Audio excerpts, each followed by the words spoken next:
I recognize a gentleman from Arizona, Mr. Hamadeh. Thank you, Mr. Chairman. And thank you to our panel for coming today. The conflict in Ukraine is the convergence of tensions not only with Russia, but also Iran, North Korea, and China as well.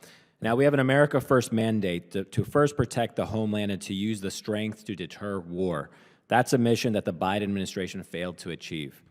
Now we are divided across the Asian, European, and Middle Eastern theaters, and we face tough choices. There simply aren't enough brave young men and women, sons and daughters, to be everywhere all at once. Now, America First doesn't mean America alone. And yet, a continent divided by Chinese and Russian economic penetration cannot stand. Now, we must seize the chance to realign our NATO commitments, defense manufacturing, and our trade policies to find new ways to make Europe's economy a denied environment for those plotting harm against America and its allies. Now, my first question is to you, Secretary Thompson. Now, we're directing immense resources to onshore defense industrial base here. And as you know, all the semiconductor industry, as well as President Trump, has really advocated in his first term, also in his second term already. And what I'm concerned about right now is at the same time, China threatens our momentum by trying to purchase some of the most advanced machines that are coming out of the Netherlands that are capable of producing these chips. Now, how does Chinese infiltration of European supply chains threaten our security here at home?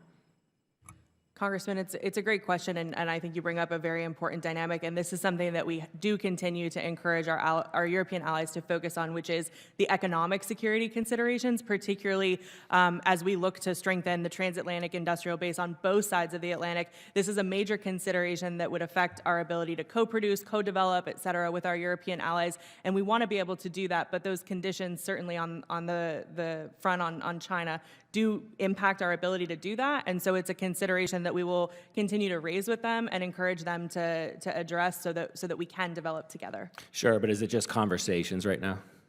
That's all I can report on at this time. I'm sure my colleagues in acquisition and sustainment would have more to say on the tangible operational side because they deal with the technical exchanges, and so I would defer respectfully to them and their leadership and their expertise on that. Very good. I have full confidence in the Trump administration to protect our key defense industrial base as well as our chip manufacturing that feeds so much into it.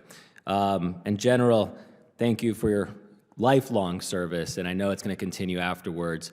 Especially when you become a veteran, but I appreciate all of what you've done to our country. And my question to you is regarding Europe, is Europe doing enough to control or to help the situation contain what's going on with the Houthis in Yemen?